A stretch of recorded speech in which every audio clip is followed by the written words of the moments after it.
Hello everyone, welcome to the video. This video is going to be all about how to take care of your end grain chopping boards and why you should purchase an end grain chopping board over an edge grain like this one here. So stay tuned.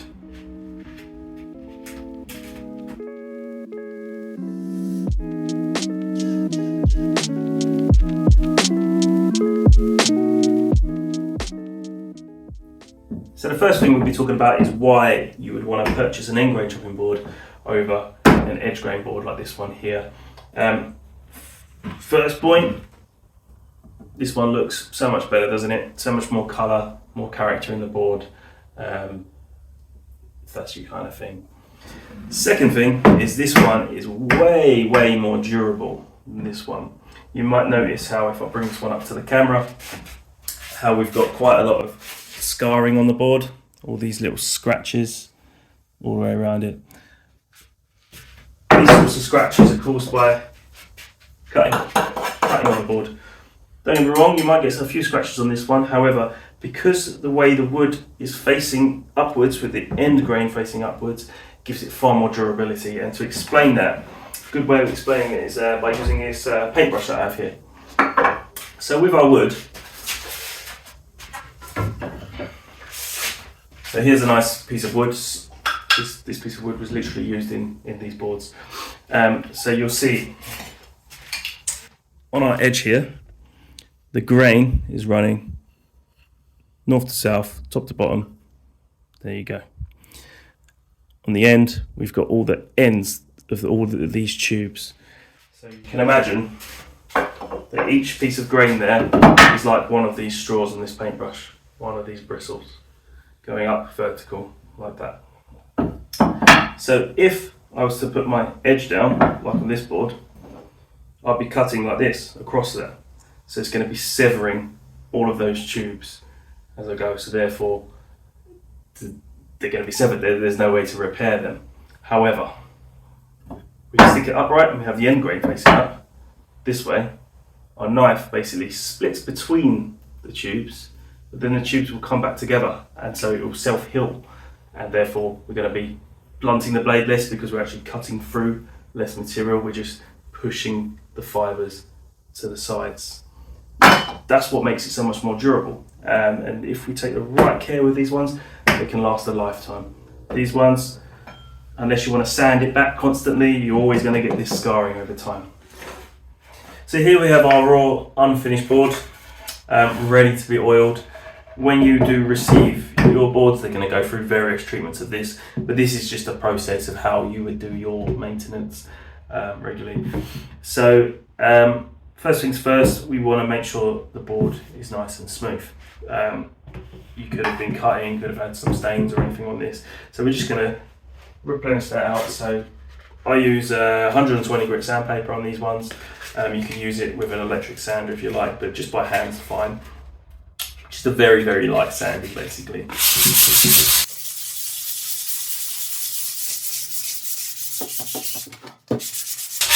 Don't miss the edges.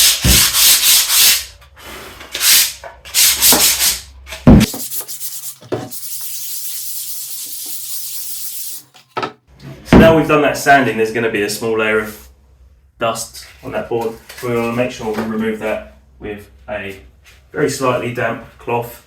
Pick up all that dust, so we've got a nice clean and true surface for when we come to oil.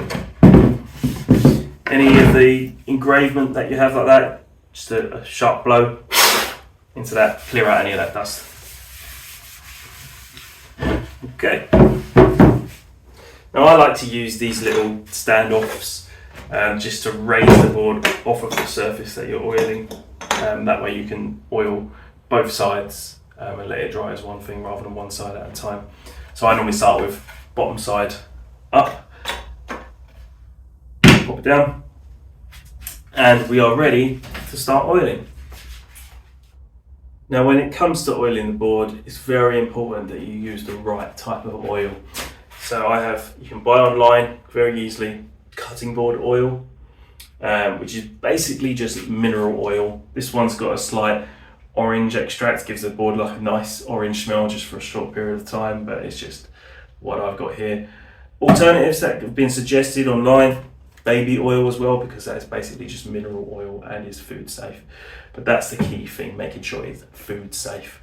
And so you might think that things like olive oil, cooking oil, almond, walnut, etc. would be food safe because obviously we eat them. However, those sorts of oils, when put into the wood over time, will eventually go rancid and cause issues with the board, with rotting and things like that. Also be careful if you're using nut oil. Walnut oil is deemed safe, food safe as well. However, if you're cooking for anybody else, people might have nut allergies, and having that walnut oil in the board might cause some problems for make some people sick down the line. So just stick to your chopping board oil or baby oil, or mix the two, depending on what you want to do. So now we have the fun part. I'm going to start oiling the board. As this is a raw board, I'm going to be super generous with how much I put on there, but you also get to see the sort of grain and the colour, the true colour of the board reveal itself as we do it.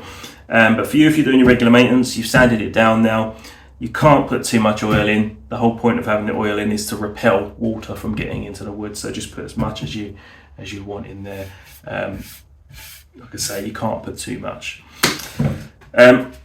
With this board, with this specific board that I'm using here, I will be doing several treatments of this to really soak it in and get it deep into the wood for a long period of time.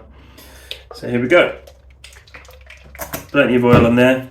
You could use a clean cloth or something like that to do that. It's mineral oil, it's totally natural. It's not going to harm me at all. If anything, it'll just make my hands nice and soft. So I use my hands to rub it in. Feels a bit more natural and organic way to do it for a handmade board. So we're rubbing it in, pushing it into the grain as we go. Letting it slide over the edges there. I want to make sure I get all those edges involved as well.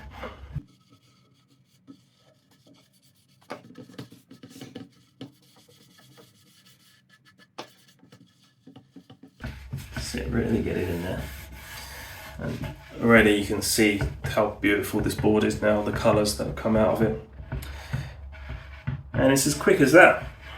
Just keep massaging it in.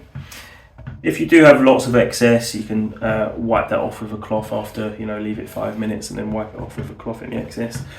As this is my first treatment on this board, I'm going to leave it on there and just let it all soak in. To do the top surface. Any engraving that you have, like my little logo down here, I'd say flood it and really get in there, because that could be an area that moisture and water, when you're washing and stuff like that, might want to sit into there. So we really, really, really want to soak that one. So again, every corner, every little inch of it. Yeah.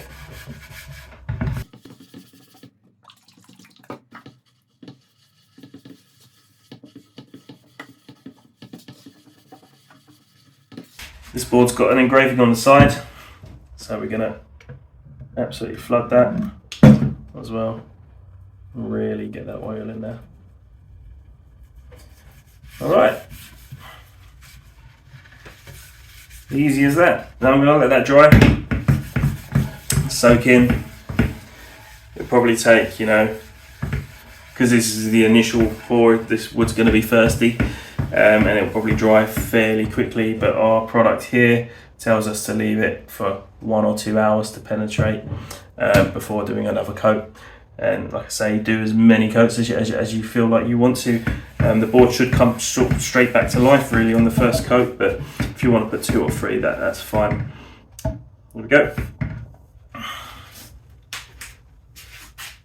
So if you have purchased a board from me at the Block and Chip site, your board would have had several of these oil treatments already, plus a beeswax coat on top at the end for a final bit of protection.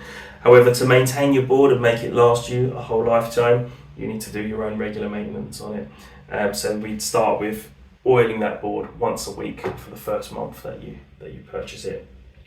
After that first month, we would do it once a month for the following year. So 12 more treatments there, and then once you've done that, this board is heavily saturated in oil. Depending on its use, you might want to oil it again, maybe once every year. As soon as it starts looking a bit bleached out, it's time to oil the board. So we do that whole process that we just seen: sand it, clean it, oil it.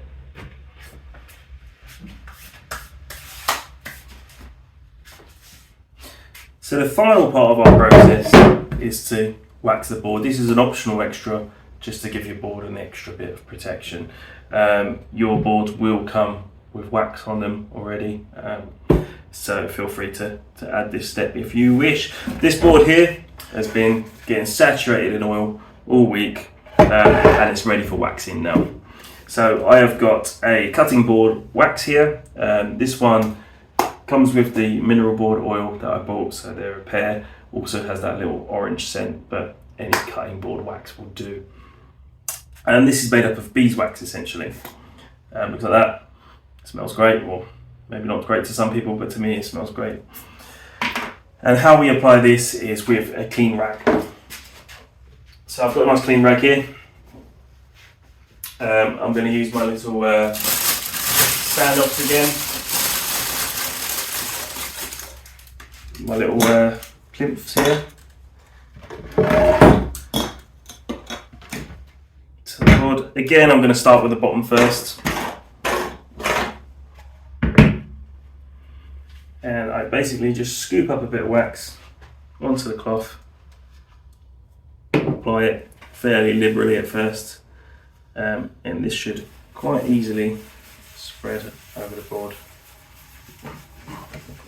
And I really want to cover every little bit of it when I do this.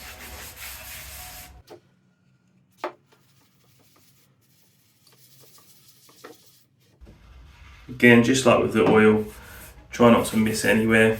Make sure you get all the little edges and chamfers and engraving areas. And really work it in there.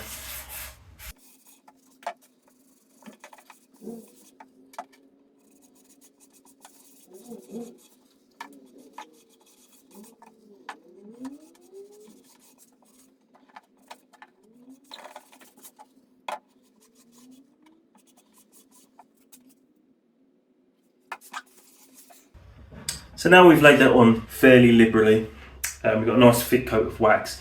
We're going to let that dry for about half an hour or so, let it set a little bit. And we'll come back in about half an hour and we'll buff off any of the excess that we have there. Okay, so half an hour has passed now and our top layer of wax is fairly dry. So I'm basically just going to lightly buff any of that excess away.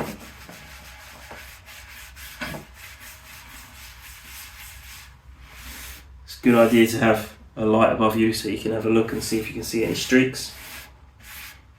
And work any buffing that needs to be buffed out. And there we have it, a waxed board. So there we have it, one chopping board, fully maintained, ready to go, ready to be used in the kitchen. If you can keep up that maintenance schedule, then this board will last you a lifetime. You will never need another chopping board again. So I hope you've enjoyed the video. Thank you for coming, looking at my channel, and I hope you enjoy the board for many years to come. Thank you, goodbye.